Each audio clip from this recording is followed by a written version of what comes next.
Monsieur le Président du Conseil de la République togolaise, cher Faure, Monsieur le Président de la République démocratique du Congo, cher Félix, Monsieur le ministre d'État du Qatar, Monsieur le représentant du Président des États-Unis d'Amérique, cher Massad, Madame la haute représentante, cher Kaya, Monsieur le Président du Conseil exécutif de l'Union africaine, Mesdames, Messieurs les ministres, Mesdames et Messieurs les représentants des Nations unies, des organisations non gouvernementales, Mesdames et Messieurs les ambassadrices et ambassadeurs, Mesdames et Messieurs en vos grades et qualités, chers amis.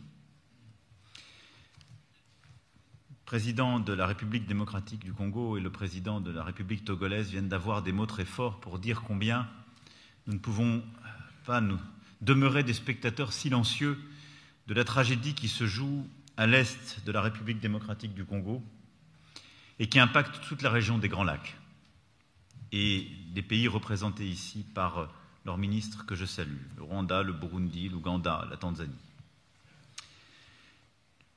Je vous remercie tous aujourd'hui d'être non seulement présents, mais d'avoir engagé par vos voix vos pays et de le faire en complémentarité des efforts de médiation commencés depuis des années. Et je veux ici saluer l'effort depuis le début fait par les organisations régionales, par l'Union africaine, les médiations ouvertes par le Kenya, puis par l'Angola, qui a joué un rôle clé pendant des années, l'engagement maintenant du Togo à la demande de la présidence angolaise de l'Union africaine, président Faure jouant ce rôle de médiateur, l'engagement des États-Unis d'Amérique avec l'étape importante obtenue en juin dernier et l'ensemble des accords préfigurés. Et je sais que les prochains jours et les prochaines semaines seront encore fructueux à cet égard. Et le travail accompli par le Qatar, la médiation qui se poursuit en parfaite complémentarité.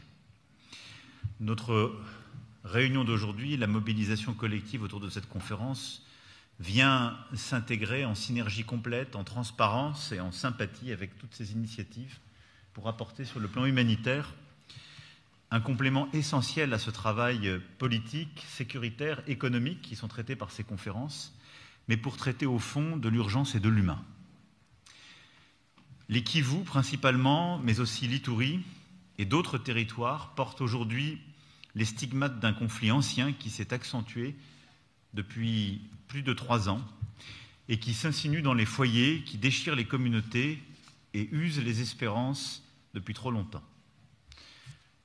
Le président Tshisekedi a parfaitement décrit la situation. Je ne veux pas ici répéter tout ce qu'il a dit, mais les chiffres sont insoutenables. 1 million de nouveaux déplacés depuis le début de l'année, parmi 6 millions d'êtres déjà déracinés. Des centaines de milliers de réfugiés en République démocratique du Congo et dans les pays voisins qui aspirent à revenir dans leur foyer. Près de 28 millions de personnes en insécurité alimentaire. Une femme violée toutes les 4 minutes. Et un enfant toutes les 30 minutes. Ces chiffres ne sont pas des statistiques. Ce sont les déchirures d'une humanité blessée, des cris que personne ne veut ignorer. Et derrière le chiffre, il y a des vies, des visages, des familles, des destins suspendus, des femmes et des enfants, premières victimes de cette guerre sans fin. Des jeunesses entières privées d'avenir, privées de paix, et des populations dépouillées des biens les plus essentiels. Et pourtant, malgré tout, malgré la douleur, malgré la lassitude, les peuples des Grands Lacs témoignent d'un courage admirable, d'une résilience qui force le respect. Et c'est cette force morale qui nous oblige, leur dignité même qui nous commande d'agir. C'est pourquoi, avec le président Faure Gnassingbé, que je remercie de sa présence et de son engagement, nous avons voulu cette conférence. Parce que la crise à l'est de la République démocratique du Congo ne saurait être enterrée dans la grande fosse commune des tragédies d'un monde saturé de souffrances, de famines qui réapparaissent, d'épidémies qui se propagent, de guerres qui renaissent, parfois là où la paix semblait acquise. Mais il ne peut y avoir de hiérarchie dans la douleur ni de double standard dans la solidarité.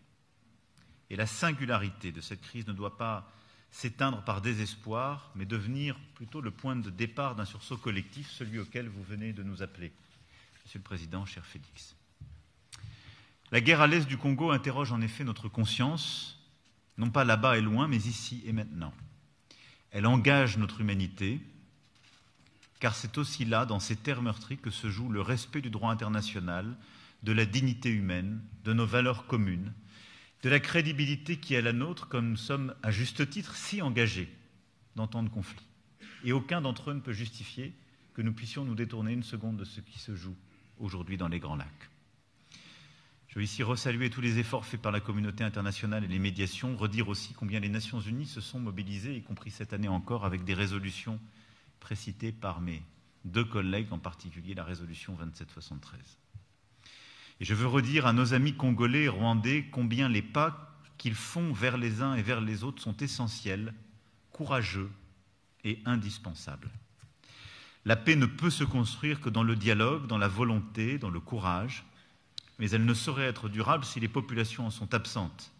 Il ne peut y avoir de paix sans protection des civils, pas de réconciliation sans justice, sans réparation et sans trouver un modèle vertueux aussi de production économique, comme l'a très bien détaillé le président Faure à l'instant. Cette conférence humanitaire poursuit 3 objectifs simples et clairs. D'abord, faire entendre les voix du terrain, celles de la société civile, des organisations non gouvernementales, des agences onusiennes, des femmes et des hommes qui, chaque jour, au péril de leur vie, soignent, nourrissent et protègent. Et je veux ici les remercier de cet engagement, du rôle joué, y compris lorsqu'on a beaucoup moins parlé de ce conflit. Ensuite, notre devoir est de mobiliser des financements à hauteur de l'urgence. Le plan de réponse des Nations Unies, vous l'avez évoqué, Monsieur le Président, de plus de 2 milliards d'euros initialement envisagés, est aujourd'hui, était ce matin, financé à seulement 16%, ce qui ne pouvait demeurer en l'état. Aujourd'hui, ensemble, nous avons franchi une étape et je suis fier d'annoncer que vous avez collectivement mobilisé plus de 1,5 milliard d'euros d'assistance pour les populations les plus vulnérables. Merci à vous toutes et tous de ces engagements.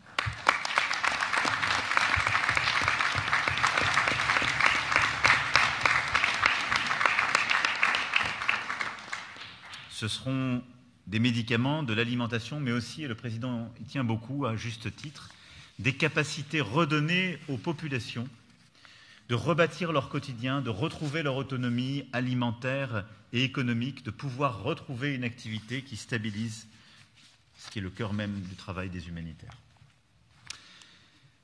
Enfin, nous avons voulu des garanties concrètes sur l'accès humanitaire, la protection des travailleurs, la libre circulation de l'aide, l'absence de taxation de leur activité.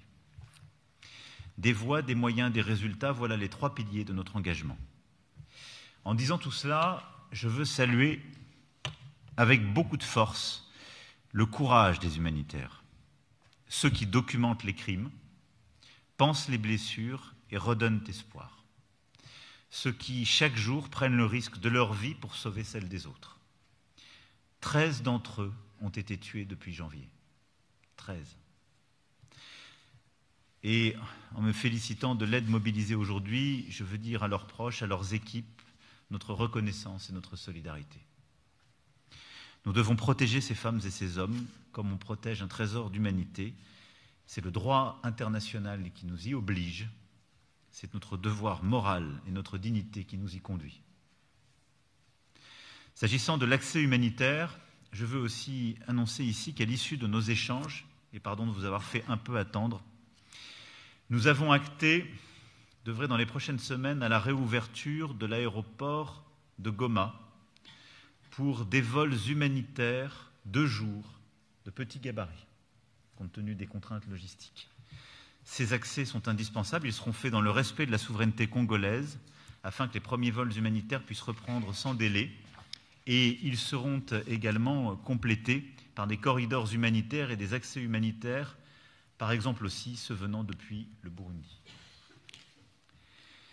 C'est un signal concret, attendu, nécessaire pour les populations, et je sais combien mes amis en charge de la médiation qatari et aux États-Unis d'Amérique sont attachés à veiller au bon respect de cette réouverture et à ce que toutes les conditions puissent l'accompagner. Et je veux vraiment les en remercier au-delà de leur présence. Je sais que les prochains jours, chers amis, seront actifs sur tous ces sujets. La France restera engagée aux côtés des États de la région dont nous partageons souvent des liens humains, linguistiques et culturels. Nous soutiendrons les efforts diplomatiques prometteurs en cours pour une solution politique durable dans le respect absolu de l'intégrité territoriale et de la souveraineté de la RDC et de tous les États de la région, pour la mise en œuvre des résolutions du Conseil de sécurité, pour la poursuite sans entrave des missions de la MONUSCO, pour la lutte contre les forces négatives et les discours de haine, pour le travail d'enquête indépendant sur les violations des droits humains qui a été lancé sous l'égide des Nations Unies. Je veux ici aussi souligner combien le contrôle africain doit être renforcé, combien ce qu'a dit le président Faure, au titre évidemment de sa médiation et au compte de l'Union africaine, est important et nous croyons en effet à cette approche. Car il n'est pas de paix sans justice, ni de justice sans vérité, si exigeante soit-elle. Chers amis, je veux vous remercier une fois encore pour votre mobilisation aujourd'hui autour des Grands Lacs et autour de cette urgence humanitaire, répondant à cet appel à agir vite, ensemble et lucidement pour redonner espoir aux populations de l'Est du Congo. Nous devons agir avec humanité pour elles, pour toutes les populations de la région des Grands Lacs, avec courage et avec cette conviction que notre responsabilité collective est engagée. Et pour conclure, si Félix me le permet, je voudrais citer les mots de Patrice Lumumba. « À mes enfants que je laisse et que peut-être je ne reverrai plus, je veux qu'on dise que l'avenir du Congo est beau. » À celui qui croyait que la liberté, la dignité et la justice étaient indissociables, vous avez tous ensemble dit ce soir que nous chercherons à être fidèles à cet idéal, fidèles à cette espérance et déterminés à faire advenir un avenir pacifié et prospère pour les peuples des Grands Lacs. Merci infiniment pour votre temps, votre engagement. Je vous remercie.